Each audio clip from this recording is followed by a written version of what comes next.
ผู้บันเอ็นปันแห้งในข้องอินเลิฟได้ชาแนลเมื่อในเฮาขาย้อนเอาข่าวปริมาณ19ก็ปลายกว่าอยู่เมืองอินติยะย้อนอำคเฮ็ดจอมคอจี้สั่งซึกมานย้อนอำคเฮ็ดการภายใต้ของ4ซึกมานกลุ่มกรรมในเสปริมาณ19ก็ข้ามดินแดนข้ามกว่าอยู่ซอนเศร้าไว้ที่เมืองอินติยะเมื่อวันที่4เดือนมัด2021เดือนไตเดือน3รอง6คำปีไต2015นี้สื่อข่าวยีโอออกเนไว้ว่าอิงเนอเงาลายในเมืองโฮมตุ้มเกี่ยวลอยลองตับซึกมานขึ้นยึดอาณาลงปองจึงเส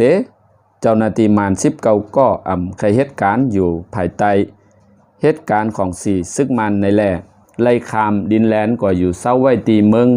ตีเจเวงเมืองมิโซลาเมืองอินติยะจึงห้องวันออกตีจำกันตั้งเมืองห่มตุ้มนั่นบ้านหนังไหน